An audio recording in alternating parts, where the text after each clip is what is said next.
Vamos lá então, né, pessoal? Bom dia para quem está aqui, para quem está em casa ou lá.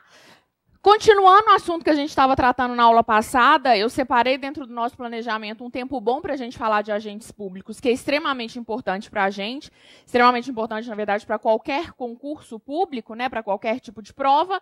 A gente já tratou na aula passada daquela parte mais doutrinária, a gente falou da classificação de agentes públicos, não foi isso? Então, a gente viu o agente público de direito, o agente de fato, a gente viu a diferença entre eles, a gente viu que o agente de fato é aquela pessoa que exerce uma função pública, mas sem ter um vínculo jurídico válido com a administração. Aí a gente dividiu o agente de fato no agente de fato necessário e o agente de fato putativo, não foi? Depois a gente analisou o agente público de direito, e aí no agente público de direito a gente falou dos particulares em colaboração, a gente falou dos agentes políticos, a gente falou dos militares, falei rapidamente dos militares, para depois a gente ir para aqueles servidores públicos no sentido amplo, que também são chamados de agentes administrativos por algumas bancas, e aí a gente falou do seletista, do temporário e do estatutário. E aí terminamos a nossa aula falando, né, desse servidor estatutário, que é aquele que se submete a um estatuto próprio, que é aquele que ocupa um cargo público. Beleza? Passo agora para a gente analisar algumas normas constitucionais. Então, o objetivo dessa aula é analisar a Constituição.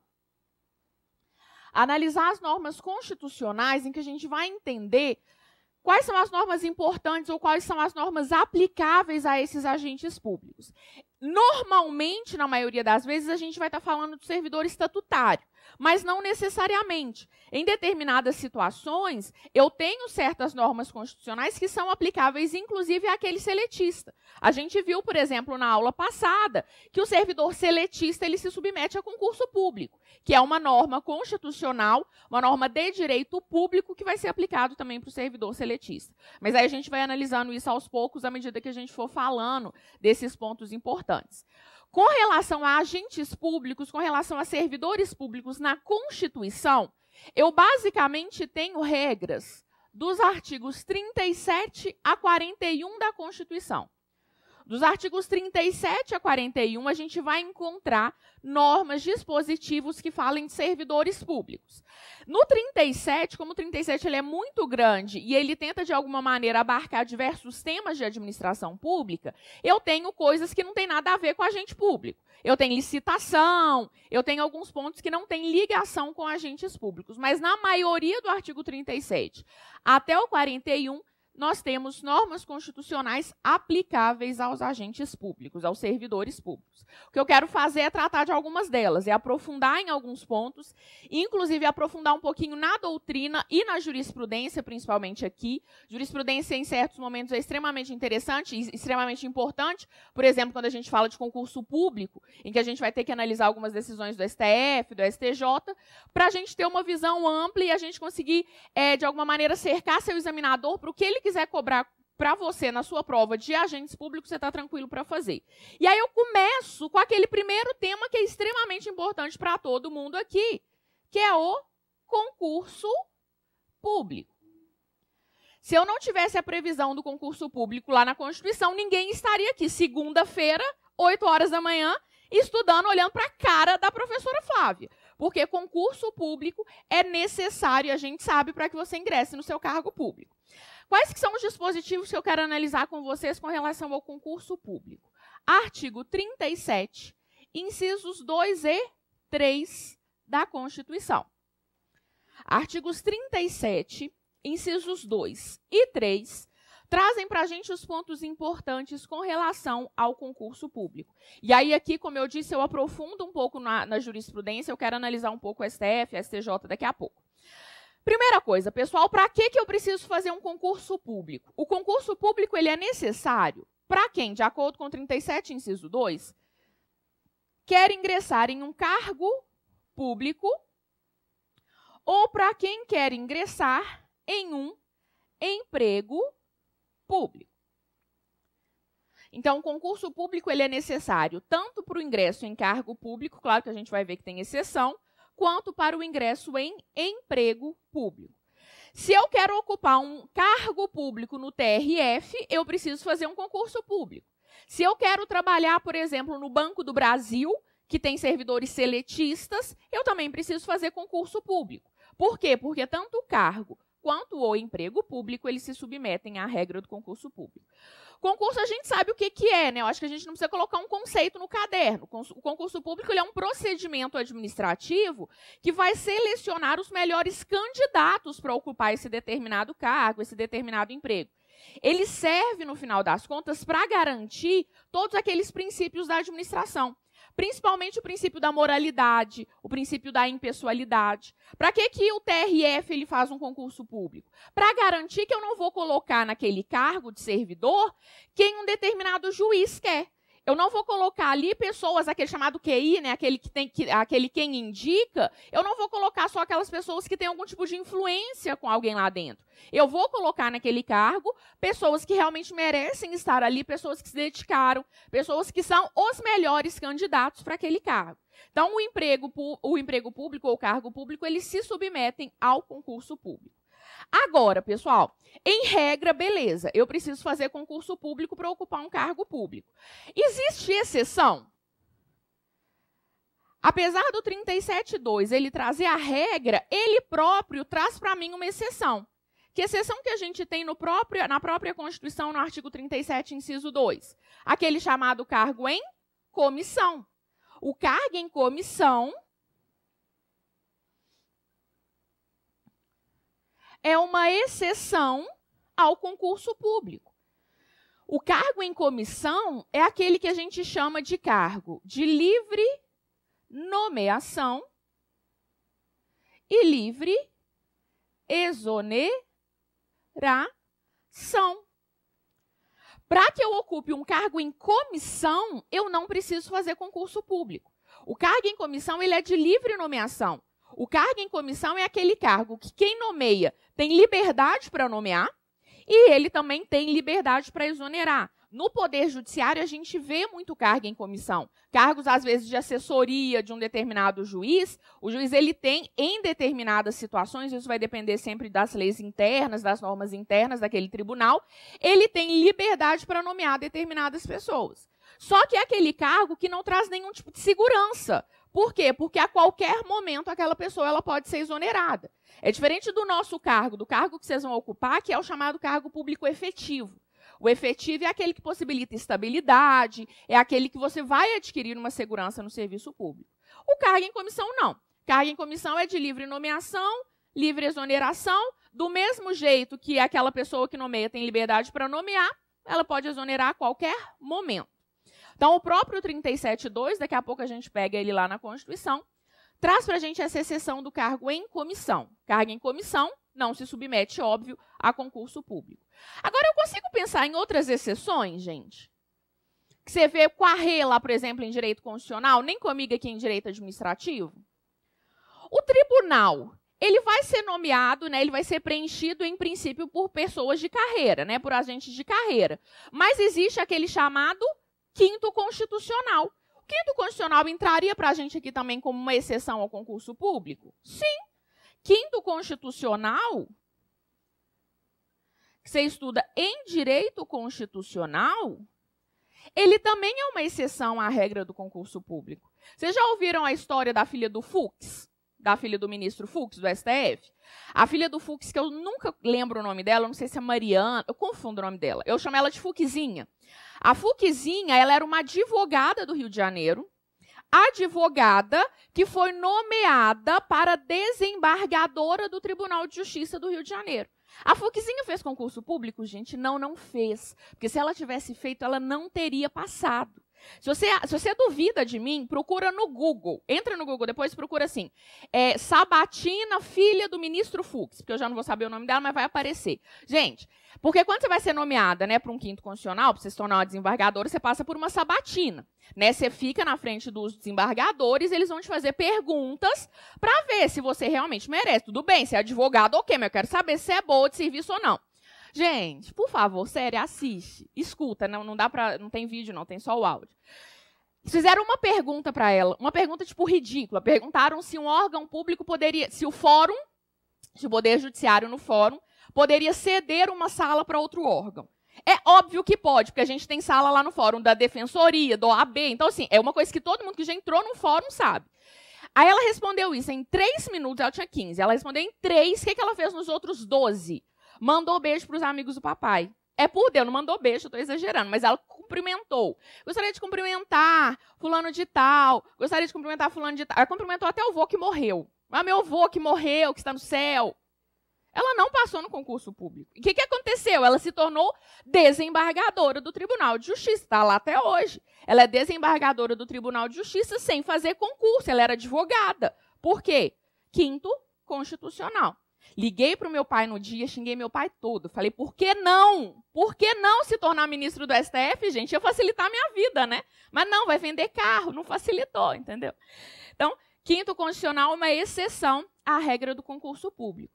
Consigo pensar em outras situações, gente? Eu estou dando só exemplos aqui. Outra exceção, também lá do direito constitucional, em que eu entro em um cargo sem precisar fazer concurso público. Se eu sair daqui agora, me chamarem lá na recepção, falarem que alguém está me ligando. Quando eu olho quem está me ligando, o presidente da República, Temer. Temer está me ligando e está falando que está com uma vaga. A gente não está agora mais, mas enfim, vamos imaginar que estaria com uma vaga de cargo do ministro do STF. E ele quer que eu seja ministra do STF. Eu vou ter que fazer concurso para ser ministra do STF? Não. Não por quê? Porque cargos de ministros de tribunais também, em regra, claro que você vê situações lá, né? Você analisa cada tribunal com a RE lá em direito constitucional, mas em regra, cargos de ministros de tribunais não se submetem ao concurso público. A gente tem no STF advogados que são ministros do STF. Por quê? Porque é uma exceção à regra do concurso público. Então, comigo, a gente chama atenção para o cargo em comissão. Mas é importante a gente fazer essa ligação com o direito constitucional, porque eles são muito ligados, uma matéria com a outra, em que eu tenho também exceções à regra de concurso público. Então, em regra, para ocupar um cargo público, um emprego público, eu preciso fazer concurso, mas existem, é importante a gente enxergar todas essas exceções à regra do concurso público. O que mais que a Constituição fala para a gente com relação ao concurso público? Ela fala que o concurso público ele pode ser de provas ou de provas e títulos. O concurso público, de acordo com a Constituição, pode ser de provas ou de provas e títulos.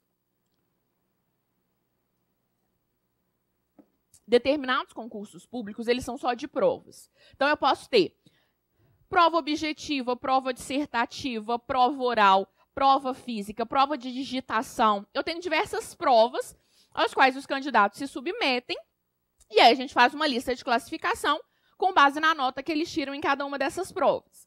E é possível que, a depender do concurso, eu tenha um concurso de provas e títulos.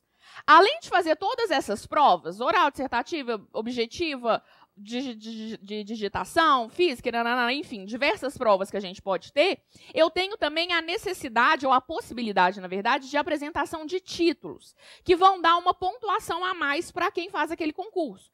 Então, quando eu entro no edital, vai estar lá. Quem tem pós-graduação recebe 0,1 a mais. Quem tem mestrado pode receber, isso vai depender de cada concurso. Quem tem mestrado recebe 0,2 a mais. Então, eu dou uma pontuação a mais para quem tem esses títulos.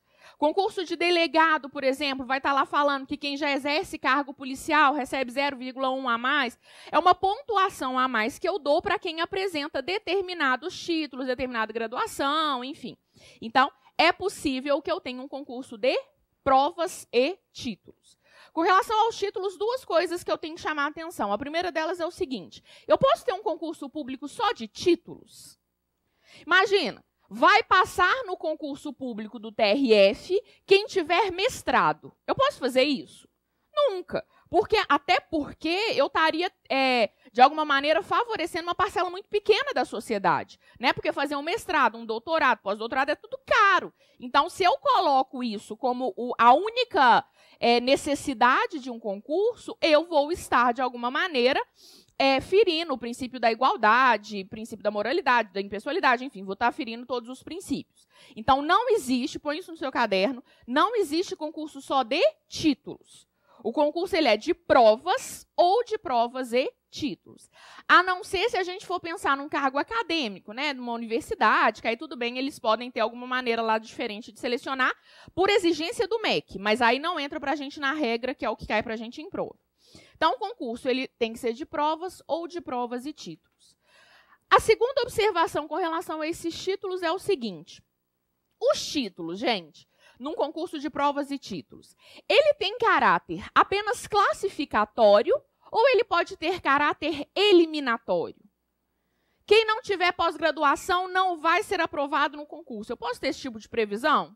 Não, porque senão eu vou, daquela mesma maneira, ferir todos aqueles princípios. Então, o STF ele já falou que esses títulos eles têm caráter apenas classificatório. Os títulos no concurso de provas e títulos, eles têm caráter apenas classificatório. Eu dou 0,1 a mais para a pessoa, então ela pode melhorar na classificação dela. Mas ela não pode ser eliminada se ela não tiver aquele título, ok? Então, com relação a isso, é simples. Normalmente, eles colocam é isso aqui mesmo. O concurso ele é de provas ou de provas e títulos.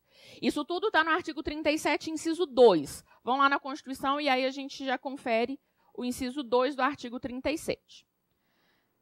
Inciso 2. A investidura em cargo ou emprego público depende de aprovação prévia em concurso público, de provas ou de provas e títulos, de acordo com a natureza e a complexidade do cargo ou emprego na forma prevista em lei, né? Cada concurso vai ter uma maneira de cobrar um determinado assunto, a depender da complexidade, enfim. Ressalvadas as nomeações para cargo em comissão, declarado em lei de livre nomeação e exoneração. Então, a investidura no cargo, a investidura é a transformação no cargo público, a gente fala disso mais para frente, se dá para cargo público e emprego público, tenho exceção, provas e títulos, beleza. Matei tudo que eu tenho de importante no artigo 37, inciso 2. Vou para o artigo 37, inciso 3, que traz o prazo de validade do concurso público. O que é o prazo de validade do concurso, pessoal? O prazo de validade do concurso é aquele período que a administração tem para nomear servidores, para nomear candidatos, né, para ocupar o cargo público ou emprego público. Então, o prazo de validade é um período dado à administração para a nomeação de candidatos que vão se tornar servidores públicos. É importante perceber que esse prazo de validade é um limite que a própria administração recebe. Porque senão ela faria um determinado concurso público, ela ficaria 10 anos nomeando pessoas que fizeram um concurso há 10 anos atrás. Isso não é possível.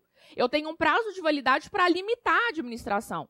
Terminou o prazo de validade daquele concurso, nem se ela quiser, ela pode nomear quem foi aprovado nesse concurso que venceu. Ela precisa agora fazer um novo concurso para nomear servidores aprovados neste novo concurso. Qual que é o prazo de validade do concurso público? De acordo com a Constituição, o prazo de validade do concurso é de até 2 anos, prorrogável uma vez, por igual período. O prazo de validade do concurso público é de até 2 anos, prorrogável uma vez, por igual período. Pode parecer boba essa dica, mas cuidado com o até. Se cai para a gente em prova falando que o prazo de validade do concurso público é de 2 anos, prorrogável uma vez por igual período, tá certo ou tá errado, gente? Errado. Se eu falo que o prazo de validade do concurso é de 2 anos, eu estou falando que o prazo de validade só pode ter 2 anos, sendo prorrogável mais uma vez por mais 2 anos, o que não é verdade. O prazo de validade é de até 2 anos, prorrogável uma vez por igual período.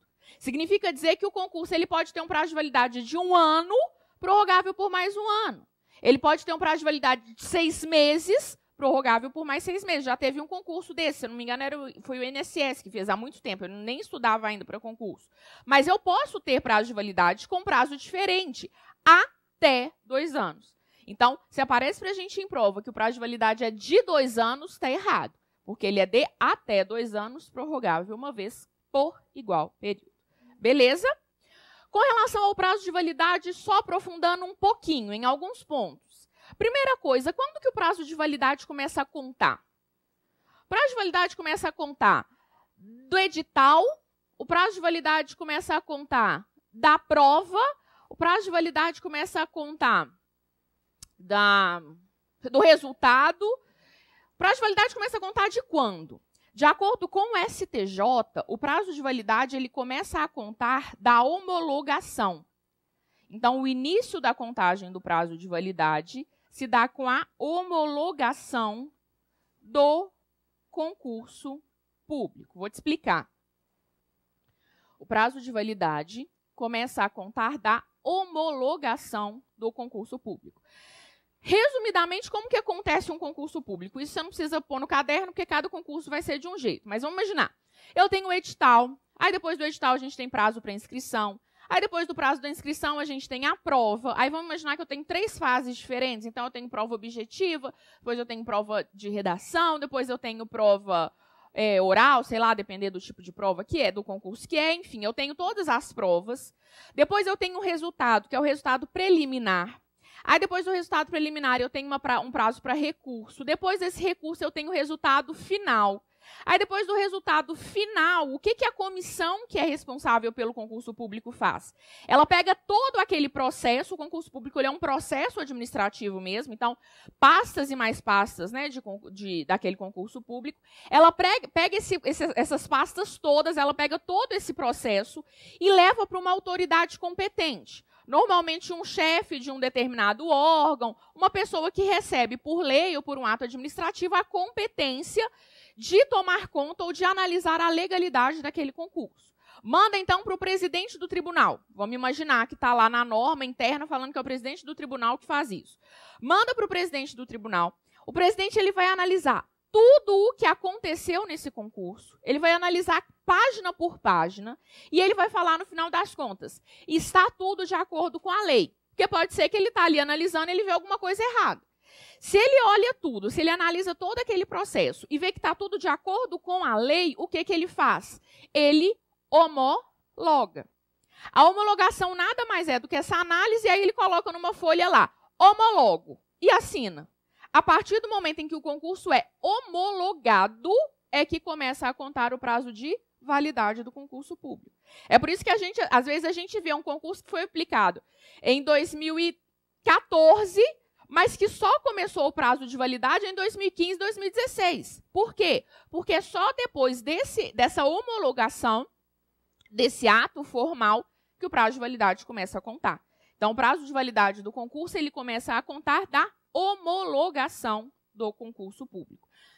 Não é do edital, não é da prova, não é nada. Eles normalmente homologam, aí eles publicam essa homologação, falam homologado o concurso e nananã, aí sim começa a contar o prazo de validade daquele concurso público. Ok? Segunda observação, segunda e última observação é o seguinte. Imagina que um concurso, sei lá, Maria, fez um determinado concurso público. O concurso público foi homologado em 2000, vamos imaginar. Maria estava fora do número de vagas, enfim, Maria não tinha direito subjetivo à nomeação, que é o nosso próximo ponto que a gente vai analisar. E aí o concurso de Maria estava lá previsto no edital que o prazo de validade era de 2 anos, prorrogável por mais 2 anos. Vamos imaginar que estava na regra que é de 2 anos. Podia ser de 1, podia ser de 6, enfim, mas estava lá previsto que seria de 2 anos. Então, 2000, 2001, 2002. Chegou no fim desse prazo inicial de 2 anos, Maria estava tendo certeza que estava previsto no edital falando que o concurso poderia ser prorrogado por mais 2. Maria estava confiante de que o concurso seria prorrogado. Chegou ao final desse prazo, em 2002, a administração pública decidiu não prorrogar aquele concurso. Chegou no fim do prazo inicial, apesar do edital falar que poderia ser prorrogado, a administração, aquele órgão, falou que não. Decidimos que não vamos prorrogar aquele concurso. Maria pode fazer alguma coisa? O que Maria faz? Maria chora. Por quê? A administração, gente, ela é obrigada a prorrogar por mais 2 anos? Não. O que a Constituição fala? A Constituição fala que é prorrogável por mais 2 anos. Significa dizer que a prorrogação ela é um ato discricionário. A administração pode ou não prorrogar. Então, a prorrogação do concurso público é um ato discricionário. Não existe obrigação da prorrogação. O edital ele traz a possibilidade, mas ele não é obrigado a ser prorrogado. É uma atuação discricionária, a administração vai falar, olha, não tem mais interesse público na prorrogação desse concurso, por isso e isso, claro que ela precisa motivar, porque o ato ele tem que ser motivado, mas é possível que, ao final, decida-se que não vai prorrogar aquele concurso público. É importante a gente perceber, então, que a prorrogação ela é um ato discricionário. Então, Maria não pode impetrar mandado de segurança, brigar, falar que a administração é obrigada a prorrogar, a não ser, claro, que Maria esteja com o direito subjetivo à nomeação, que é o que a gente vai analisar agora, ok? Então, com relação ao prazo de validade, essas eram as observações que eu queria fazer. Vão lá na Constituição, conferir o 37, inciso 3, e aí depois eu aprofundo um pouco na questão da nomeação. 37.3 é muito simples. O prazo de validade do concurso público será de até 2 anos, prorrogável uma vez, por igual período. É o que a gente tem com relação ao prazo de validade. Antes de voltar para a Constituição, eu preciso agora aprofundar um pouquinho com vocês dentro da matéria e analisar o seguinte. Quando a gente fala, pessoal, na aprovação em um concurso público, aquela pessoa que foi aprovada, ela tem necessariamente direito à nomeação?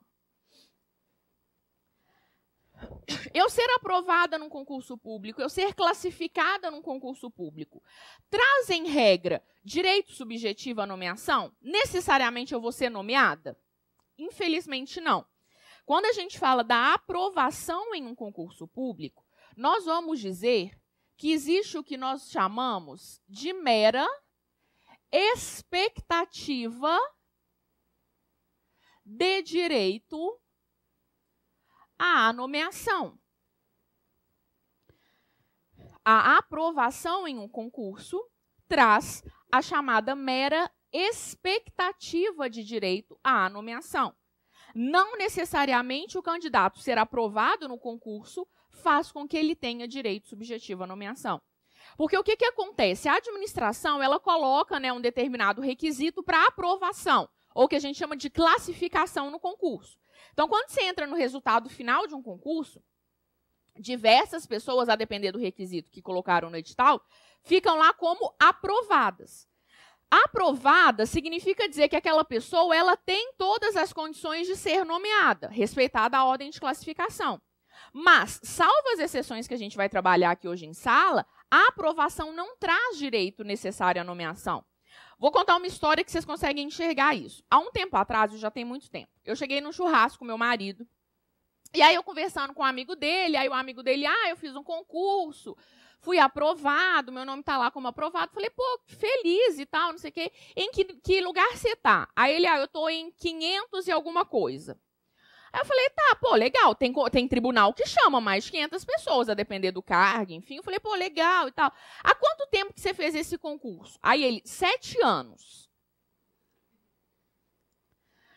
Aí eu falei, tá. Aí fazendo as contas na minha cabeça, né? Pensei, sei lá, depois homologou há muito tempo atrás, enfim. Ok, por enquanto, ok. Quantas pessoas já foram nomeadas? Aí ele, 2. Falei, tá. Aí eu falei, mas você não acha que pode ser que não chame essa quantidade de pessoas, já que já chamou 2 pessoas, nomeou só 2? Não, eu tenho certeza, o meu nome está lá como aprovado. A administração ela tem obrigação de me nomear. Eu, inclusive, já pedi demissão do meu emprego. Falei, senta aqui, vem. Senta aqui com a titia. Se a titia te explicar uma coisa. Gente, se o concurso ele tinha 6 anos, não sei quando que ele foi homologado, então ok. Poderia até ser que já ainda tivesse dentro do prazo de validade. Agora, ele tem direito à subjetiva nomeação? Ele poderia ter largado o emprego dele? Não, e ele não estava estudando, porque largou o emprego para estudar. Não, ele já tinha queimado os livros, já estava, tipo, com burro na sombra fazendo dívida para quando ele fosse nomeado. Ele tem direito à subjetiva nomeação, gente? Em regra, não. A não ser que eu me enquadre nessas exceções que a gente vai analisar, o fato de eu ter sido aprovado no concurso não me traz direito subjetivo à nomeação. Eu fui aprovada em 50 mil concursos antes de ser nomeada. E não significa dizer que eu possa ajuizar a ação e falar, eu quero ser nomeada, porque não é assim. A doutrina inteira vai falar, STF, STJ, todo mundo fala, que a aprovação no concurso traz, em regra, mera expectativa de direito. Então, o principal, o inicial é essa é a ideia. A aprovação no concurso traz mera expectativa de direito à nomeação. O STF e o STJ, eles começaram a pensar e a perceber, na verdade, que vários órgãos eles estavam se utilizando dessa regra de forma abusiva. Então, eu tinha diversos órgãos que faziam concurso público, aprovavam um monte de gente e não nomeavam ninguém.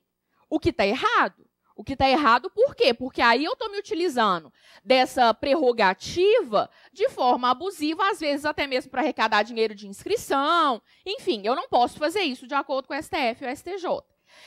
Então, apesar da regra de que a aprovação traz mera expectativa de direito à nomeação, o STF e o STJ eles já têm entendimento pacífico que em determinadas situações a aprovação no concurso traz o chamado direito subjetivo à nomeação. Então, existem situações, são essas que a gente tem que analisar, em que a aprovação no concurso vai trazer direito subjetivo à nomeação. A gente tem que analisar essas situações com cuidado, porque se a nossa prova ela quiser aprofundar em jurisprudência, enfim, vai ser aqui. Grandes chances de ser aqui, porque é um ponto que já é bem conhecido, já não existe mais discussão com relação a eles. Essas três hipóteses não existe discussão em que o candidato aprovado passa a ter direito subjetivo à nomeação. A não ser que aconteça um fato superveniente, vou pensar nisso com vocês também nessa exceção. A primeira é a que todo mundo lembra. Eu tenho direito subjetivo à nomeação quando o candidato for aprovado dentro do número de vagas previsto no edital. O candidato será aprovado e nomeado se ele for aprovado dentro do número de vagas previsto no edital. Imagina o seguinte, imagina que Joãozinho, deixa eu apagar aqui para a gente usar um quadro como exemplo.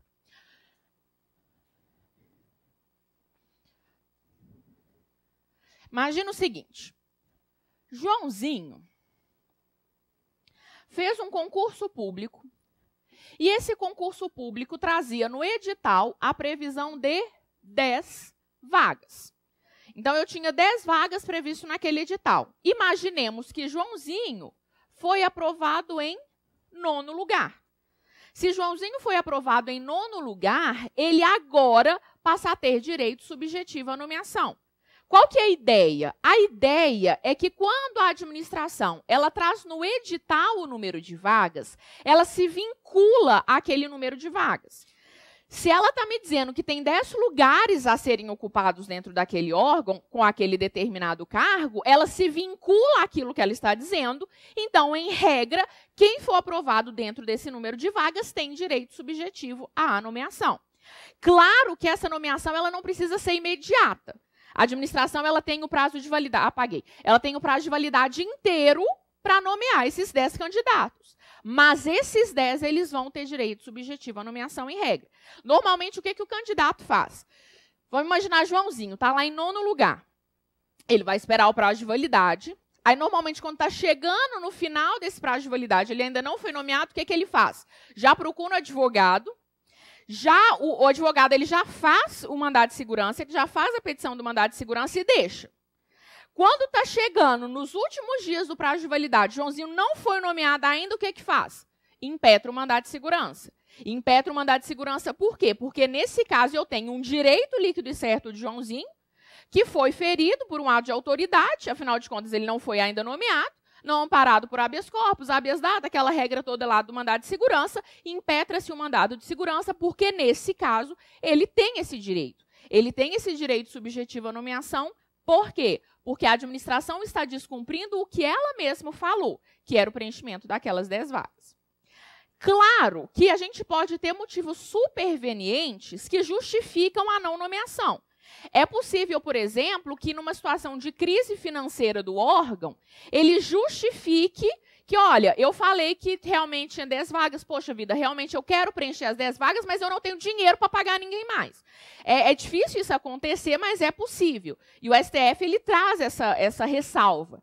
Ele fala, o candidato aprovado, dentro do número de vagas previsto no edital, ele tem direito subjetivo à nomeação, mas óbvio que um motivo superveniente, motivado, justificável, extraordinário, pode trazer uma exceção, ou pode relativizar, mas a regra é essa. Normalmente, o que acontece é que quem é aprovado dentro do número de vagas previsto no edital tem direito subjetivo à nomeação. Ok? Vamos aprofundar um pouquinho dentro ainda desse raciocínio. Presta atenção aqui comigo e depois a gente põe uma observação no seu caderno. Imagina o seguinte. Joãozinho fez esse concurso que previam 10 vagas. Joãozinho fez esse concurso que trazia a previsão de 10 vagas. Joãozinho agora foi aprovado em 11º lugar. Joãozinho foi aprovado em 11º lugar, ou seja, ele não está dentro do número de vagas, em princípio ele está como, gente? Na mera expectativa de direito. Em princípio ele está lá pedindo para a avó fazer novena. Novena de vó funciona quando você está na mera expectativa de direito. Pede para a avó fazer novena, para a mãe, para alguém fazer novena. Joãozinho está lá fazendo novena, na mera expectativa de direito. A administração foi nomeando. 1, 2, 3, 4, 5, 6, 7, 8, 9.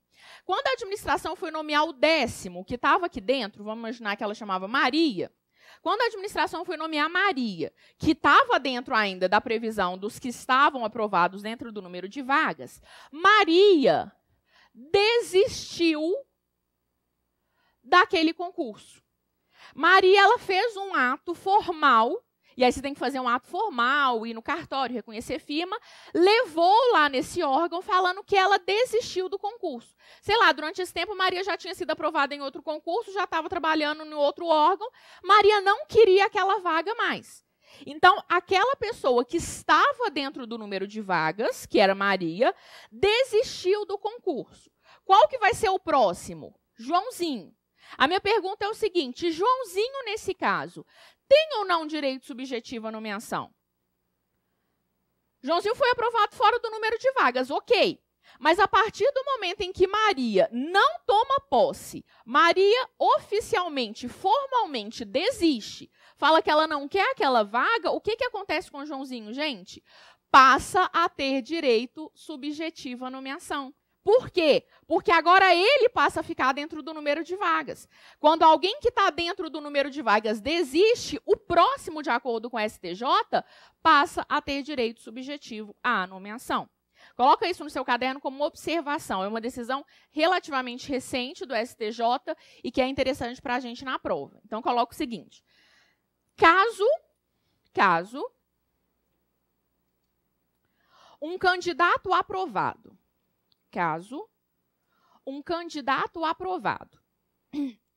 dentro do número de vagas,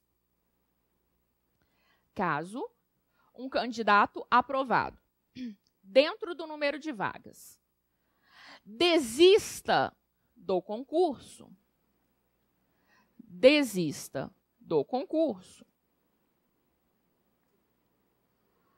o próximo na lista de classificação,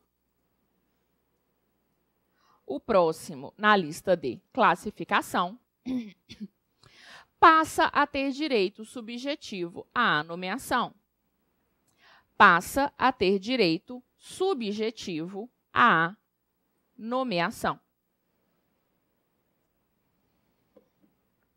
Então, nesse caso, o Joãozinho ele estava realmente fora do número de vagas, mas a partir do momento em que alguém que estava lá dentro do número de vagas desiste, ele passa a ter direito subjetivo à nomeação. Isso acontece direto. Isso acontece direto porque, por exemplo, o pessoal faz grupo no Facebook, faz grupo do WhatsApp de aprovado. Sempre vai ter isso. Quando você for aprovado, você vai participar desse grupo, eu tenho certeza. Assim que sai a lista de classificação, alguém toma as frentes, vamos dizer assim, dessa organização e aí vai procurando no Facebook o nome de todo mundo. Vai procurando o nome de todo mundo, te manda uma mensagem, fala: oi, tudo bem? Eu vi que você foi aprovado no concurso, vamos fazer um grupo. Faz esse grupo por quê? Porque aí você vai conversando com as pessoas e aí uma outra pessoa vira e fala assim: ah, eu já fui aprovada, eu já fui nomeada, eu já estou em outro cargo. Aí o que você pode propor, né, e pedir para essa pessoa fazer? Olha só, faz um ato então, faz um documento, vai lá no cartório, reconhece firma, leva lá no órgão já declarando que você desistiu daquele concurso. Por quê? Porque aí você garante um menor tempo, né? Ao invés de nomear aquela pessoa, esperar passar o prazo para a pessoa ir lá tomar posse, ela não tomar para depois nomear outra, a administração já sabe que Maria desistiu. Então, o que a administração já faz? O que esse órgão aqui já faz? Já direto nomeia João. Então, isso sempre vai acontecer e é importante. Tem gente que vai na casa dos outros, descobre telefone, liga para a mãe. É uma loucura quando está chegando na sua fase de ser nomeada. É a loucura, você vai correndo atrás de todo mundo até se achar a pessoa e pedir para a pessoa reconhecer essa firma e avisar lá na administração que desistiu. Joãozinho com certeza fez isso nesse exemplo. Joãozinho descobriu o telefone da Maria, do ex-namorado da Maria, correu atrás de Maria e descobriu que Maria tinha desistido realmente para que ele passasse a ter direito subjetivo à nomeação. Ok. Então, aprovado dentro do número de vagas previsto no edital tem direito subjetivo à nomeação. Analisamos também essa hipótese em que ele passa a ter porque uma desistiu. Fechamos esse ponto. Segunda situação em que um candidato aprovado passa a ter direito subjetivo à nomeação. Quando ele for preterido na ordem classificatória. Quando o candidato aprovado for preterido na ordem classificatória. A preterição na ordem classificatória é meio que o esqueceram de mim. A administração simplesmente me pulou na ordem classificatória. Vamos pensar num exemplo prático para a gente conseguir enxergar. Imagina que Joãozinho, de novo, fez esse concurso que tinha previsão de 10 vagas. Joãozinho estava em 11º lugar, Maria estava em 12º lugar. Joãozinho estava fora do número de vagas, então, em regra, na mera expectativa de direito. Imagina que a administração foi lá, nomeou os 10 que tinham feito o concurso. Aí Joãozinho já estava naquela expectativa de acordar todos os dias 5 horas da manhã e entrar no Diário Oficial. Ele sabia que ele ia ser o próximo a ser nomeado. Joãozinho acordando todo dia, dando F5 lá no Diário Oficial para ver a nomeação dele. Quando ele pensa que não, ele entra um dia no Diário Oficial, tem uma nomeação. O coração já começa a palpitar. Quando ele entra na nomeação, quem está sendo nomeada é Maria. A administração nomeou Maria, que estava atrás dele da lista de classificação, ao invés de nomeá-lo. A administração literalmente pulou ele na ordem classificatória. Ele foi preterido, ele foi esquecido na ordem classificatória. Gente, nesse caso, se a administração mostrou que tem uma vaga que ia ser preenchida, além dessas 10 que já foram preenchidas, que tem uma vaga que ia ser preenchida, mas que ela está preenchendo com alguém que não deveria ter sido nomeado, o que o Joãozinho vai fazer? Impetra mandado de segurança e vai pedir o quê? A anulação da nomeação de Maria. A Maria provavelmente nunca mais olha para a cara do Joãozinho, mas ele pede a anulação da nomeação de Maria e a sua nomeação. Porque ele vai falar, administração, deixa eu te contar uma coisa, eu estou na frente dela na lista classificatória. Você não pode me pular na lista. A lista de classificação ela tem que ser respeitada. Então, se você está nomeando alguém, você tem que me nomear. Eu, nesse caso, tenho direito subjetivo à nomeação.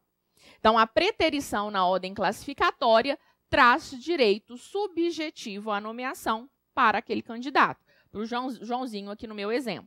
A gente tem uma súmula super antiga do STF, mas que fala isso. Súmula 15. A súmula 15 do STF súmula 15 do STF,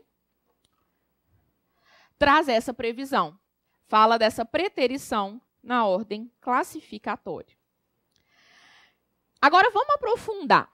Então, você anotou aí que aprovado, que o preterido, né, na ordem classificatória passa a ter direito subjetivo à nomeação. Anotamos aí essa súmula 15 do STF, súmula 15 do STF. Vamos aprofundar. Na verdade, eu quero criar um raciocínio aqui com vocês. Imagina o seguinte, vamos mudar um pouco o nosso exemplo. Joãozinho fez esse concurso de 10 vagas. Joãozinho agora foi aprovado em 12º. Imagina que aqui eu tenho José no 11º. Joãozinho está no 12º. Maria no 13º. Beleza. Joãozinho está fora do número de vagas, não tem, em regra, né, direito subjetivo à nomeação. A administração nomeou os 10. Aquela mesma história, um dia Joãozinho acorda e vê que Maria foi nomeada ao invés de ele e José serem nomeados. Então, Maria foi nomeada, Joãozinho foi preterido na ordem classificatória, da mesma maneira que José também foi preterido na ordem classificatória. A administração pulou os dois e nomeou Maria. A minha pergunta aqui é o seguinte, apesar dele ter sido preterido, porque ele também foi esquecido na ordem classificatória, nesse meu exemplo, ele tem direito subjetivo à nomeação? Nesse exemplo aqui, Joãozinho pode exigir a nomeação dele? Não. Não porque quantas vagas que a administração mostrou que tem? Uma. Se a administração mostrou que tem uma vaga a ser preenchida, quem que tem esse direito subjetivo à nomeação? José. Então, o José que tem direito subjetivo à nomeação, por quê? Porque a administração demonstrou que eu tenho uma vaga só. Então, não é simplesmente, é só um raciocínio para a gente criar, não é simplesmente o fato de ser preterido que traz direito subjetivo à nomeação. É o fato de ser preterido e estar dentro desse número de vagas aqui previsto, ok? Desse número de vagas previsto não, né? Mas que foi demonstrado pela administração, ok? Então, segunda situação, quando eu sou preterido na ordem classificatória, pensamos em todas essas possibilidades, esses exemplos. Terceira situação, de acordo com a jurisprudência, em que um candidato aprovado passa a ter direito subjetivo à nomeação. Quando houver uma contratação precária para a mesma função. Vou te explicar. Contratação precária para a mesma função. Vamos pensar em exemplos, pessoal. Imagina o seguinte, vou pensar num exemplo muito simples para ficar fácil da gente imaginar. Imagina que eu, Flávia, fiz um concurso público para ser professora de História no município de Senhora do Porto, lá na minha cidade. Então, eu, Flávia, fiz um concurso público para ser professora de História. Imagina que tinha, vamos pensar num exemplo muito simples, tinha uma vaga prevista no edital, eu fui aprovada em 2º. Então, eu estou aqui. Eu estou aqui em 2º lugar. Se eu estou em 2º lugar, eu não fui aprovada dentro do número de vagas, não fui preterida na ordem classificatória, estou lá na mera expectativa de direito. A administração foi lá, nomeou esse 1º lugar, e eu estou lá esperando, aguardando para eu ser nomeada. Na mera expectativa de direito, pedindo para minha avó fazer novena, aquela história toda da mera expectativa de direito. Imagina o seguinte, imagina que um dia eu fico sabendo que o município contratou uma servidora temporária professora de História. Então, ela contratou uma professora temporária para exercer a mesma função que eu. Eu tive, então, uma contratação precária. Precária por quê? Porque temporária, a gente viu que não faz concurso público, que vai firmar só um contrato por tempo determinado. Então, a administração contratou esse servidor temporário para exercer a mesma função que eu exerceria, que eu estou ali esperando para exercer. Se, óbvio, a administração não demonstrar que aquela necessidade realmente é temporária, porque pode ser, a necessidade é temporária porque tem uma professora que está grávida e só durante alguns meses eu preciso de alguém. Se eu consigo comprovar que essa nomeação, ela se deu, essa contratação, né, do temporário se deu como uma forma de burlar o concurso público, o município virou e falou, não vão nomear a Flávia, não? vamos contratar um servidor temporário mesmo e deixar a Flávia lá, já que ela está fora do número de vagas? Se a administração faz isso como uma forma de burlar a regra do concurso, de acordo com o STF e do STJ, eu passo a ter direito subjetivo à nomeação. Então, a contratação precária para a mesma função, ela também faz com que o servidor, com que o candidato, né, aliás, que ele não se tornou servidor ainda, com que o candidato passe a ter direito subjetivo à nomeação. Eu tenho uma decisão do STF que lista para a gente essas 3 hipóteses. Vamos anotar essa, se vocês fazerem um compromisso comigo que vocês vão ler? Dá uma lida nessa decisão, a gente vai anotar o informativo. No informativo eu tenho essa decisão do STF, em que quando ele está discutindo outra coisa, ele lista essas 3 hipóteses. É bom para a gente dar uma revisada. Ele fala, entendemos que o candidato aprovado no concurso tem direito subjetivo à nomeação apenas nas hipóteses D. Aí ele traz A, B, C, ele lista para a gente essas hipóteses. Então, dá uma lida que é uma forma da gente revisar esse assunto. Informativo 775 do STF. Informativo 775 do STF. Você entra lá no site do STF, procura os informativos de jurisprudência, que são aquelas publicações que o STF, o STJ, eles fazem, né, periodicamente com as principais decisões, e aí eu tenho lá essas 3 hipóteses previstas nessa decisão que aparece nesse informativo. Não deixa de dar uma lida nela, não, porque ela ajuda a gente a revisar esse ponto aqui, ok? Então, a aprovação em regra traz mera expectativa de direito. Eu tenho essas 3 hipóteses que, de acordo com a jurisprudência e o STF, sintetizou-as, né, numa decisão nesse informativo, o candidato ele passa a ter direito subjetivo à nomeação. Agora, eu tenho uma decisão relativamente recente, foi finalzinho de 2016, essa decisão do STF, finalzinho, meio assim de 2016, se eu não me engano, em que o STF foi analisar outras 2 hipóteses, se o candidato teria ou não direito subjetivo à nomeação. Eu não vou colocar aqui como uma 4ª hipótese, porque a gente está aqui na aula, então acho que é melhor a gente pôr como observação. Então, coloca para mim no seu caderno uma observação.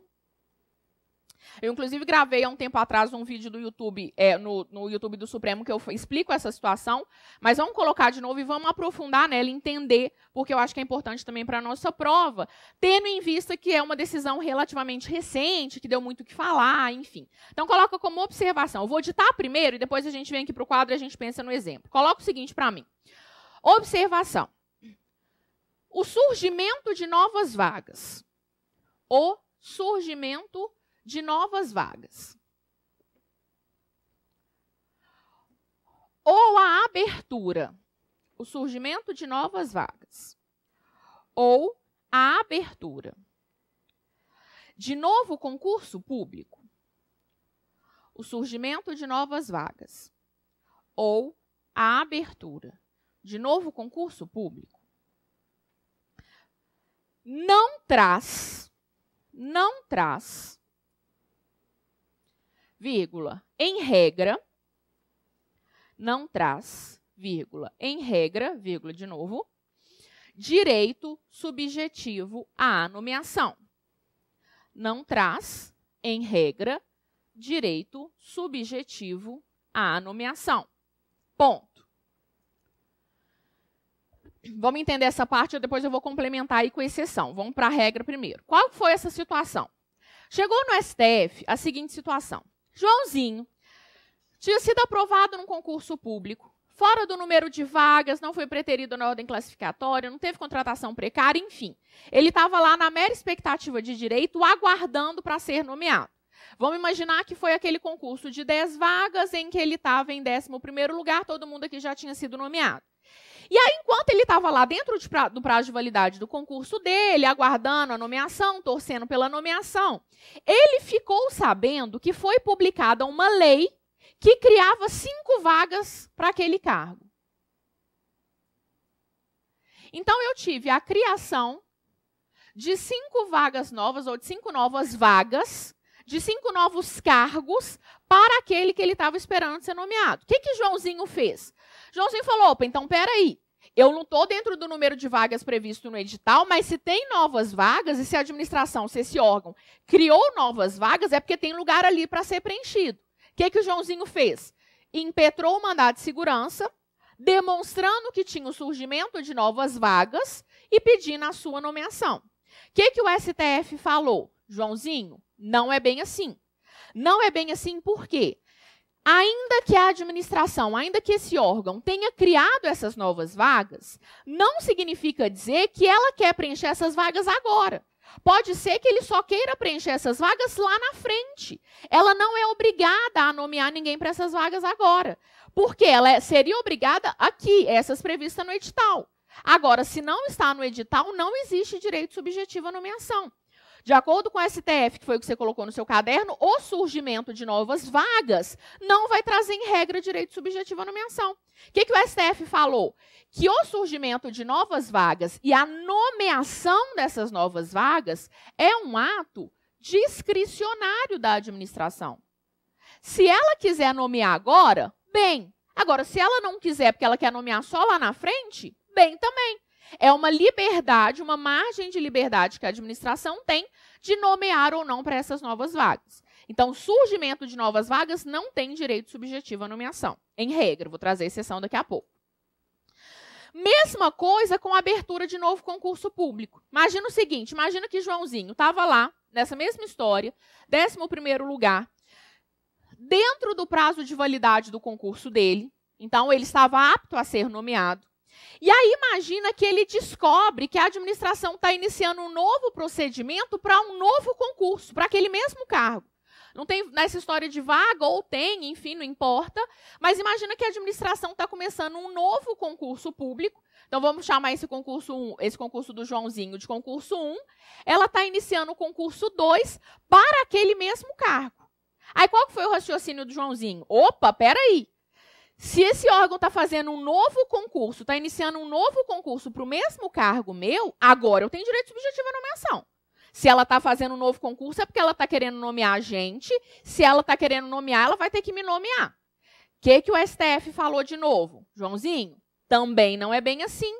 Não é bem assim por quê? Porque o simples fato de iniciar um novo concurso não está falando que a administração quer nomear agora. Pode ser que ela está iniciando um novo concurso porque lá na frente ela já quer ter aquele concurso homologado para poder nomear, mas pode ser que agora ela não tenha necessidade de servidores. A gente tem certos concursos que o próprio órgão ele deixa claro, ele fala, olha, a nomeação mesmo, ela só vai acontecer daqui 2 anos. Eu estou fazendo esse concurso porque eu já quero adiantar todo o procedimento, porque um concurso leva tempo todo o procedimento. Lá na frente eu preciso de servidor. A gente teve um concurso há pouco tempo atrás, eu não lembro que estado que era, que fez o concurso de delegado. E aí o secretário, ele falou, o secretário de Segurança Pública, ele falou, estamos iniciando o concurso agora, a necessidade de nomeação só vai se dar daqui 2 anos. Só que para adiantar, como a gente sabe que todo o procedimento demora, a gente já está iniciando o concurso para nomear lá na frente. O que a administração, esse órgão aqui do Joãozinho, nunca poderia fazer seria o quê?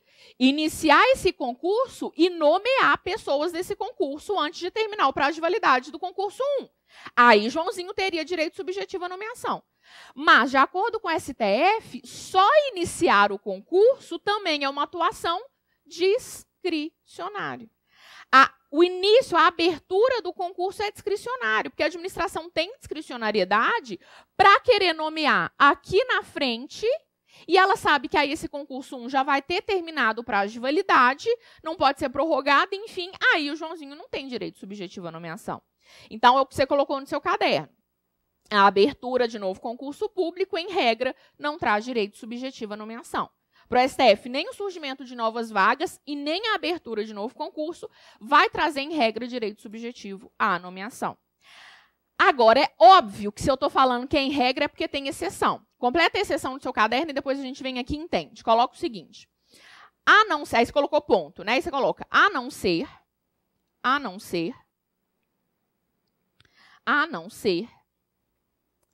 que a não nomeação, a não ser que a não nomeação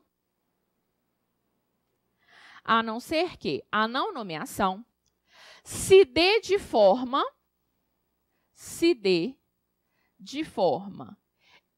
imotivada e arbitrária. a não ser que a não nomeação se dê de forma imotivada e arbitrária. Qual que foi o raciocínio do STF? Ele colocou que, em regra, o surgimento de novas vagas, a abertura, não traz direito subjetivo à nomeação, mas qual que foi o raciocínio? Não posso abrir demais essa possibilidade, porque senão o que a gente vai ver? Um monte de concurso público sendo aberto, sendo iniciado, um monte de vagas sendo criado, ou surgimento de novas vagas, e a administração se utilizar dessa nossa decisão, que a gente fala que ela tem uma atuação discricionária, para ela atuar sem nenhum tipo de limite. Vai começar a iniciar um monte de concurso só para arrecadar dinheiro, vai começar a fazer sacanagem. Então, a administração, o STF, desculpa, ele fala o seguinte, olha, discricionariedade é diferente de arbitrariedade. Discricionariedade é uma margem de liberdade que você, a administração, tem. Mas se você atua de forma arbitrária, de forma imotivada, uma forma de burlar a regra de concurso público, aí eu não vou aceitar, não. Aí Joãozinho vai ter direito subjetivo à nomeação.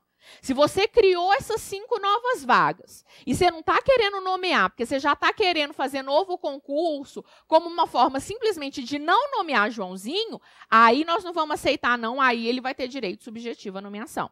Então, se na minha questão fala, se aparecem essas duas expressões, o STF ele repete isso incessantemente, essas duas expressões na decisão dele, se a não nomeação ela se dá de forma imotivada e de forma arbitrária, aí o Joãozinho tem direito subjetivo à nomeação. Cuidado com essas duas expressões, que se aparecer essa decisão do STF que fala que neste caso, nessa exceção, ele tem direito subjetivo à nomeação. Okay? É outra decisão que eu quero muito que vocês leiam. Essa quero de verdade que vocês deem uma lida, que é uma novidade, vamos dizer assim, não é nem tão nova mais, mas relativamente nova do STF e que tem aparecido para a gente em prova. Ela está lá no informativo 811 do STF. Informativo 811 do STF.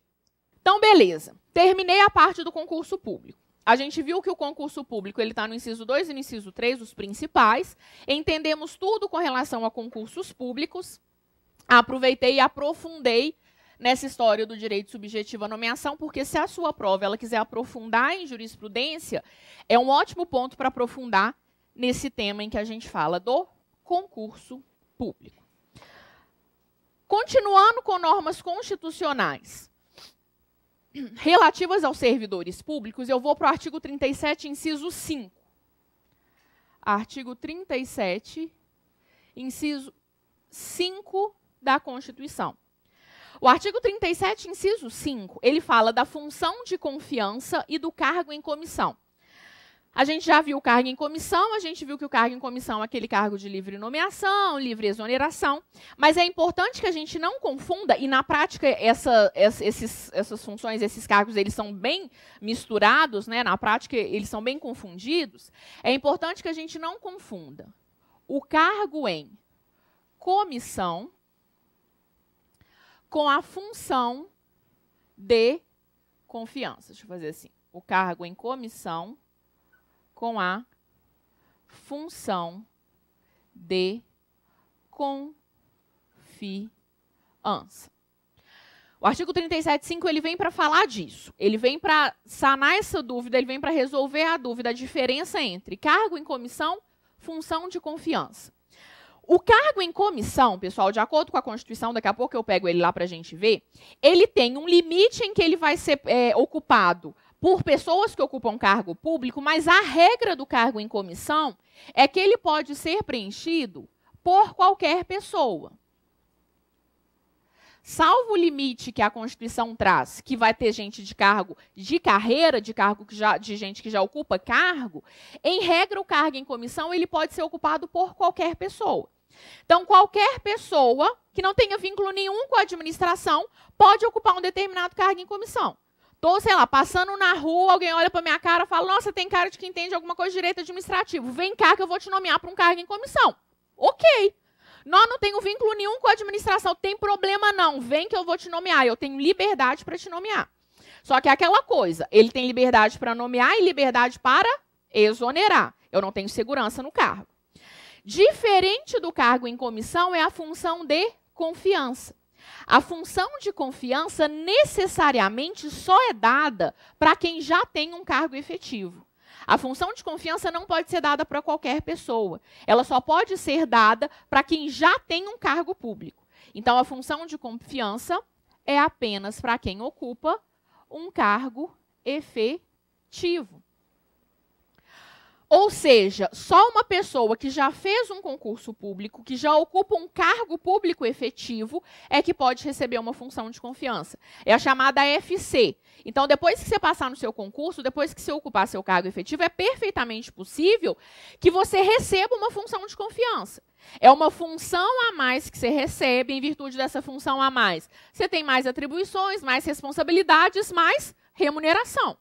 É possível que você receba, assim que você passar. Tem gente que já passa no concurso, já mostra que é bom de serviço, já mostra que é um ótimo servidor, já recebe do chefe uma função de confiança. Então, função de confiança não pode ser ocupado por qualquer pessoa. Nunca terei uma função de confiança ocupado por quem não tem um cargo público. Então, eu tenho essa diferença, mas a Constituição ela fala que eu tenho semelhança entre essa função de confiança e esse cargo em comissão. Tanto o cargo em comissão quanto a função de confiança não podem exercer qualquer tipo de atividade. O cargo em comissão e a função de confiança, de acordo com a Constituição, são para os cargos de direção, chefia ou assessoramento. Cargo em comissão, função de confiança, são dados para aqueles que ocupam cargos de direção, exercem função de direção, chefia ou assessoramento. Isso aqui na prática, normalmente, às vezes, não vou falar normalmente, mas às vezes não é respeitado. Provavelmente, se você é do interior, ou você conhece alguém do interior, já deve ter visto cargo de dentista em comissão, já viu? Cargo de sei lá o que em comissão, cargo de servidor normal em comissão, pode? Não, não pode. Não pode por quê? Porque o cargo em comissão e a função de confiança são para essas funções importantes, em que eu dependo de uma confiança com a pessoa que está sendo nomeada. Então, se eu tenho um cargo de direção, um cargo de assessoramento, assessor, a gente vê muito no Poder Judiciário. Se eu tenho um cargo de assessor a ser preenchido, eu preciso colocar alguém que eu confio realmente. E aí é por isso que eu tenho um cargo em comissão, uma função de confiança. Agora, um cargo de dentista, ele não é nem de direção, nem de chefia, nem de assessoramento. Então, ele pode ser preenchido assim? Não. Para um cargo de dentista, o que eu preciso fazer? Concurso público. Concurso público para eu nomear aquela pessoa para ocupar aquele cargo. Ok? Mas lembra dessa diferença entre cargo em comissão e função de confiança. Vamos lá no artigo 37, inciso 5. 37, inciso 5. As funções de confiança, exercidas exclusivamente por servidores ocupantes de cargo efetivo, e os cargos em comissão, a serem preenchidos por servidor de carreira nos cargos, condições e percentuais mínimos previstos em lei, então eu só tenho esse percentual mínimo, como eu disse, o resto é preenchido por qualquer pessoa, destinam-se apenas às atribuições de direção, chefia e assessoramento. Então, função de confiança, que é exclusivamente por servidor de cargo efetivo, cargo em comissão, que tem só um percentual mínimo que é por servidor de carreira, o resto pode ser por qualquer pessoa, só para essas funções de direção, chefia e assessoramento. Beleza? Termino essa parte só para chamar a atenção desse inciso 5, dessa diferença entre cargo em comissão e função de confiança. Vamos entrar na parte boa, gente, em que a gente analisa diversos incisos, que aí todo mundo vai acordar nesse momento, quem está sentado meio torto vai levantar. Vamos falar de remuneração. É aquele momento de você já começar a imaginar seu quinto dia útil, caindo na sua conta, a sua remuneração. Você entrando, podendo gastar, feliz. Vamos falar de remuneração.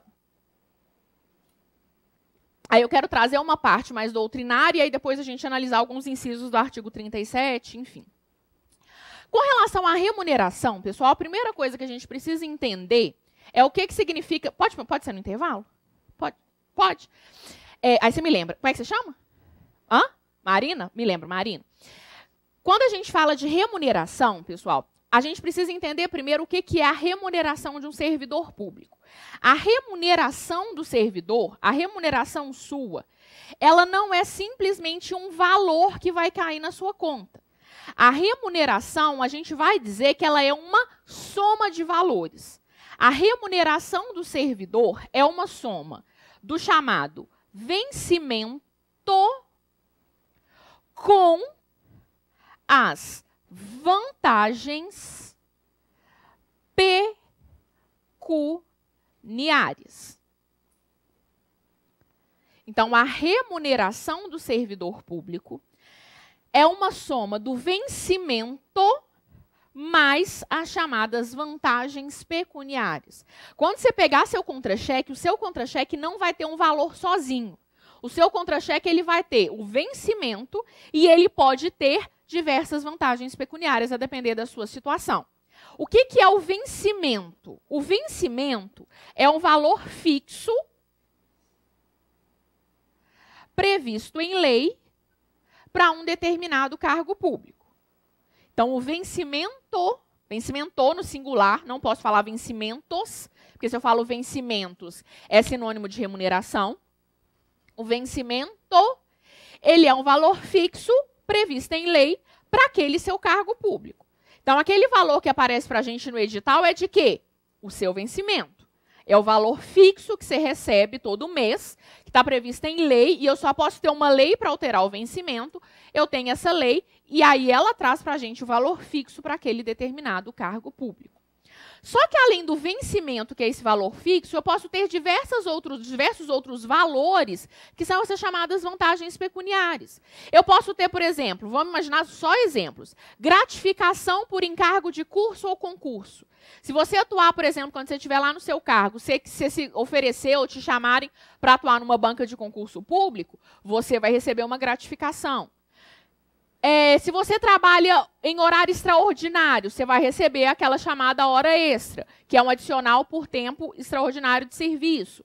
Se você trabalha por algum motivo em um determinado dia no horário noturno, você recebe um valor a mais. Se você atua com insalubridade, recebe um valor a mais. E todos esses valores, eles entram onde? Nessas chamadas vantagens pecuniárias. Vantagens pecuniárias, então, são outros valores que podem ser somados ao vencimento do servidor e, no final das contas, é todo esse valor, toda essa soma que dá a sua chamada remuneração. As vantagens pecuniárias, elas vão estar previstas no Estatuto do Servidor. No caso do TRF, onde que eu tenho essas vantagens pecuniárias? Na Lei 8.112. Então, a Lei 8.112, ela traz vantagens pecuniárias, valores que podem ser somados ao seu vencimento e que vão integrar a sua chamada remuneração. Quais são as espécies, aliás, os gêneros, né, na verdade, de vantagens pecuniárias da Lei 8.112? Estou chamando a atenção disso porque cada lei traz as suas. Cada estatuto do servidor tem as suas vantagens. Para a nossa prova do TRF, em que a gente aplica a Lei 8.112, quais são as espécies de vantagens pecuniárias, ou os gêneros, na verdade, que são divididos depois, de vantagens pecuniárias? Eu tenho as gratificações, eu tenho os adicionais e eu tenho as indenizações. Então, gratificações, adicionais e indenizações. E aí eu tenho diversos tipos de gratificação, diversos tipos de adicional, diversos tipos de indenização previstos lá na Lei 8.112. Eu tenho na Lei 8.112, deixa eu achar aqui de qual artigo a qual artigo que eu quero que vocês anotem. A gente não vai tratar dessas vantagens agora, mas pode anotar aí no seu caderno, do artigo 49, do artigo 49 até do artigo 49 até, deixa eu pegar aqui para a gente anotar direitinho.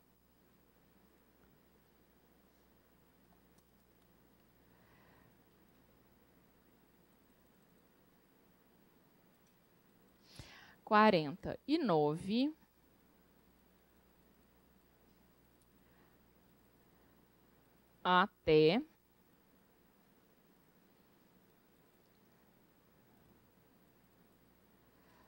olha o tanto. Não para. Do artigo 49 até o artigo 80.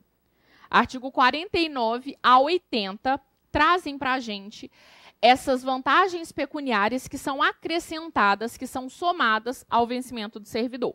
Então, artigo 49 a 80 da Lei 8.112, eu tenho todas essas espécies de vantagens pecuniárias. A gente tem, como eu disse, as gratificações, a gente tem os adicionais e temos as indenizações. Eu não vou tratar delas agora, porque a gente tem aula de Lei 8.112, que elas vão ser tratadas, elas são estudadas, nosso material, enfim. Quero chamar a atenção, porque eu preciso desse conceito mais para frente, quero chamar a atenção das indenizações.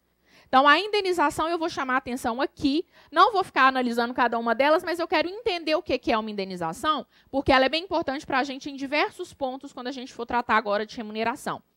O que é uma indenização, pessoal? A indenização, ela nada mais é do que um reembolso.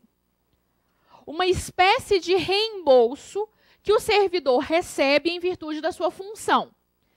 Então, quando, vamos imaginar, eu tenho que viajar para exercer minha função em outro local, imagina que eu tenho que fazer uma viagem lá para Brasília em virtude da minha função. Eu preciso receber alguma coisa para eu pagar comida, para eu pagar transporte, para eu pagar hospedagem. Eu preciso receber algum valor, vocês concordam comigo? O que eu vou receber? Eu recebo a chamada diária, que é uma dessas espécies de indenização lá da Lei 8.112.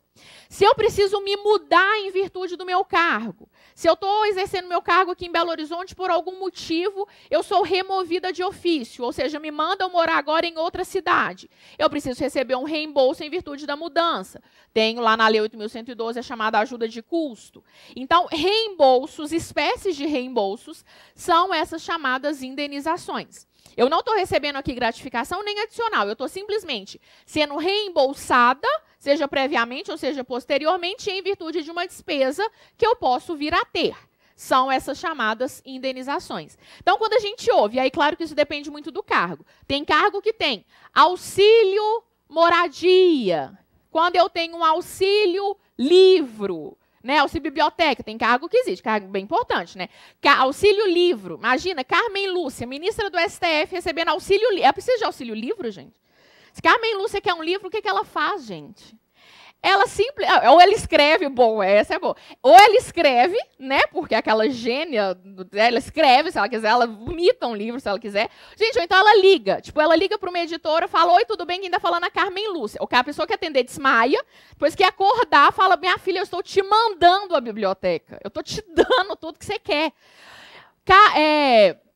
Auxílio terno. Tem cargo que recebe auxílio terno, e não é qualquer terno, vamos combinar. Né, vai ser um terno, sei lá, uma marca boa de terno. Vai ser um terno, companhia do terno, o auxílio terno do pessoal, né? É um terno, sei lá, que terno que é caro, gente? Armani, um terno é Armani, sei lá. Então, todos esses auxílios, essas formas de indenização, dependem, claro, de cada cargo. Na Lei 8.112 a gente tem 3. Dependendo de cada cargo, eu recebo essas espécies de reembolso. Fica com essa ideia na sua cabeça que eu preciso dela daqui a pouco, quando a gente for falar do teto remuneratório, ok? Então, remuneração é o vencimento, mais todas essas vantagens pecuniárias. Vimos que para o seu cargo TRF, eu tenho essas espécies de vantagens pecuniárias, cada uma delas com diversas espécies de vantagens pecuniárias, diversas gratificações, diversos adicionais, indenizações, etc. E aí, o que acontece, pessoal? Se eu pego normalmente um contra-cheque de um servidor, o contra-cheque vai estar lá, nome, e aí você já vai imaginar o seu nome aqui na frente, óbvio, e aí vai estar lá, vencimento, X reais. Aí tem adicional 1, parará. Deixa eu aumentar. Adicional 2, sei lá mais quanto. Gratificação, nananã. Indenização 1, parará. Eu tenho, enfim, uma série de valores, uma soma de diversos valores que, ao final, eu tenho a remuneração. Então, quando a gente pensa num contra-cheque de um servidor, eu tenho essa forma de apresentar. Claro que aí depois eu tenho desconto, né? Desconto previdenciário, desconto de associação, desconto... Mas, enfim, eu tenho toda essa soma de valores. E aí, qual que é o raciocínio? Quando a gente pega um contra-cheque assim, é difícil, às vezes, controlar de onde que está vindo o dinheiro. De onde que está vindo todos esses valores, o porquê de cada um desses valores. É difícil o controle. E qual que é o raciocínio do direito administrativo? Existem certos cargos que demandam um controle maior da sociedade. Eu preciso saber exatamente quanto que um presidente da República está recebendo. Por quê? Porque ele é um cargo de poder. Ele é um cargo de poder e eu posso, Flávia, sociedade, querer controlar quanto que ele está recebendo. E essa forma de remuneração aqui, ela não é tão transparente, ou ela não abre tanto ao controle, ou não facilita, pelo menos, o controle tanto assim. Então, a própria Constituição traz para a gente uma outra forma de remuneração. A gente está pensando nessa remuneração aqui, vencimento, mais vantagens pecuniárias para a gente, meros mortais. Mas a Constituição traz uma outra espécie de remuneração, que é o chamado subsídio. O subsídio é uma forma de remuneração, mas é uma forma de remuneração diferente que é dada a determinadas pessoas. Onde que eu tenho o subsídio? O subsídio está lá no artigo 39, parágrafo 4º da Constituição. Então, subsídio é uma nova forma de remunerar um determinado cargo público, cargos públicos esses que a gente vai ver quais são, que vai ser chamado, vamos dizer assim, vou colocar entre aspas, porque na verdade a gente vai pôr uma observação depois e ver que não é bem do jeito que está falando na Constituição, mas que é chamado de parcela única. O subsídio é a forma de remuneração por parcela única. Ao invés de ter toda aquela soma de valores, vencimento, mais aquele tanto de adicional, gratificação, indenização, eu tenho em regra, vou trazer exceção daqui a pouco, o recebimento através de subsídio. Quem que recebe por subsídio de acordo com a Constituição? Primeiro, os membros de poder.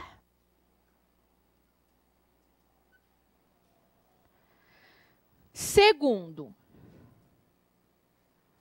os ministros de Estado, os secretários estaduais e municipais e os demais detentores de mandato eletivo. Membros de poder, ministros de Estado, secretários estaduais, secretários municipais, que inclusive a gente já viu que são agentes políticos, né? E detentores de mandato eletivo. Eles não recebem da mesma forma de remuneração que a gente. Eles recebem através do subsídio. Então, em tese, e daqui a pouco eu ponho a observação, em tese, se eu pego o contra-cheque de um ministro do STJ, vamos imaginar como que deveria estar. Deveria estar o nome dele. E aí deveria estar o quê? Subsídio. Pararã reais. Aí, claro, vai ter os descontos, enfim, mas valor. Pararã reais. Com os devidos descontos. Eu não posso ter, somado ao subsídio, em regra, quando eu falo que é uma parcela única, nenhum outro valor. Nenhuma gratificação, nenhum adicional, nenhuma vantagem, salvo uma exceção que daqui a pouco a gente vê. Então, vamos lá primeiro no artigo 39, parágrafo 4º, para a gente entender a questão do subsídio. E aí depois a gente coloca a observação importante no caderno. Artigo 39.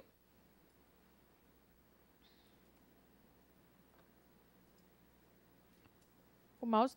só achei. Artigo 39, parágrafo 4º. O membro de poder, o detentor de mandato eletivo, os ministros de Estado e os secretários estaduais e municipais serão remunerados exclusivamente por subsídio, fixado em parcela única. vedado o acréscimo de qualquer gratificação, adicional, abono, prêmio, verba de representação ou outra espécie remuneratória. Obedecido, em qualquer caso, o disposto no artigo 3710, o 3710 é o que fala que tem que ter revisão anual, e o 3711, que a gente vai tratar daqui a pouco, que é o que fala do teto remuneratório.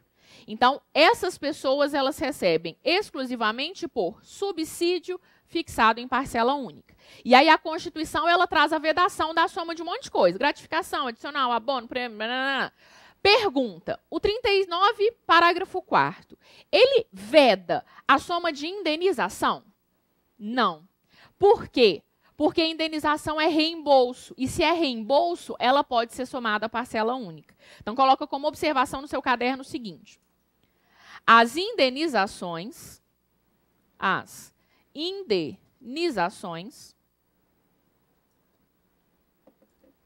podem ser somadas ao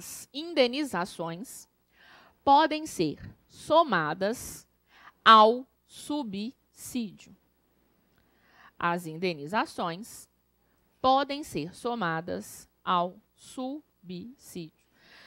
Qual que é o raciocínio, gente? Concordemos ou não, e eu não vou entrar nesse mérito. Qual que é o raciocínio? Ainda que eu tenha um membro de poder, pensando, sei lá, num governador, ainda que o governador ele tenha que receber por parcela única, ainda que o governador ele tenha, então, que receber, em regra, um determinado valor único, não seria justo, é o raciocínio que a gente vai fazer, não seria justo que, se ele tiver uma despesa, ele não seja reembolsado. Poxa vida, não é justo que, se ele tiver que viajar, ele tem que pagar a própria comida. Ele vai ter que receber uma diária também, que é essa forma de remuneração, essa forma de reembolso, desculpa. Então, se o ministro do STF ele tem que fazer uma viagem em virtude da sua função, ele recebe diária. A diária vai ser somada. Por isso que eu coloquei aqui entre aspas, esse parcela única, para quê? Para que a gente consiga entender que, na verdade, a parcela única não é bem parcela única, sim. Eu tenho subsídio, mas é possível que essas pessoas recebam indenizações. Então, pode ser que tenha lá, e vai ter. Indenização 1, parará. Indenização 2, paranã. Então, auxílio moradia, auxílio parará, que são formas de reembolso, formas de reembolso que podem, sim, ser somadas a esse subsídio. Ok? Então, é uma parcela única. Se cai para a gente em prova, ok, é. Mas é importante que a gente lembre que existem essas exceções. Existem exceções, que são as indenizações, que podem ser somadas a essa parcela única, a esse subsídio. Se você tiver curiosidade, entra no portal da transparência. Uma pergunta com relação à remuneração, indo ali e voltando. A remuneração de servidor, gente, ela tem que ser acessível para todo mundo? Inclusive com o nome? Para garantir aquele princípio da publicidade? Sim. Já entraram no portal da transparência? Todos os órgãos, na verdade, todos os poderes, normalmente, alguns não têm, mas normalmente eu tenho portal da transparência. O que é portal da transparência? Você coloca o nome da pessoa e você tem acesso ao contra-cheque dela. Por quê? Porque se eu ocupo um cargo público, se a pessoa ocupa um cargo público, quem que tem que ter o poder de controlar isso? A gente. A sociedade, ela tem o poder de controlar quanto que uma pessoa está recebendo. Então, pode entrar, se você quiser saber quanto que o ministro do STF, fulano de tal, recebeu no mês passado, pode entrar no portal da transparência que vai ter. Você quer saber quanto que o governador recebeu? Vai ter no portal da transparência. Quanto que um servidor do TRF, qualquer um que você conhece, recebeu? Pode colocar o nome dele lá que vai aparecer. Você vai entrar no portal da transparência daquele órgão e você tem acesso. Quando foi decidido, quando o STF ele falou, né, que essas remunerações elas tinham que ser publicadas, deu um bafafá. Porque todos os servidores falaram assim, não pode. Não, está ferindo minha vida privada, está ferindo minha intimidade. O que o STF falou? Meu filho, de jeito nenhum. Se você é servidor público, se você ocupa um cargo público, o seu cargo ele é passível de controle. Então, para garantir, sim, o princípio da publicidade, é possível a publicação do nome e do valor que aquela pessoa recebe. Claro que eu não vou aprofundar demais e colocar CPF da pessoa, endereço, nome de filho, isso eu não vou colocar, porque aí sim fere a vida privada, a intimidade. Agora, a publicação do nome e de quanto aquela pessoa recebe, de acordo com o STF, é constitucional. É uma forma de garantir o controle, é uma forma de garantir publicidade, viu? Então, se você tiver curiosidade, um dia entra no contra-cheque de um membro de poder, de um ministro de Estado, secretário estadual, municipal, ou de um outro detentor de mandato eletivo que vai estar lá. Então, membros do Poder Judiciário, pensando em membros do Poder Judiciário, não, um juiz, um ministro, enfim, um desembargador, detentor de mandato eletivo, deputado, vereador, parará, ministros de Estado, secretários, tem. É, sim, possível, né, essa consulta, e vai ter esses outros valores somados ao subsídio. Por quê? Porque o subsídio é uma parcela única, mas que é possível a soma dos reembolsos dessas indenizações. Ok?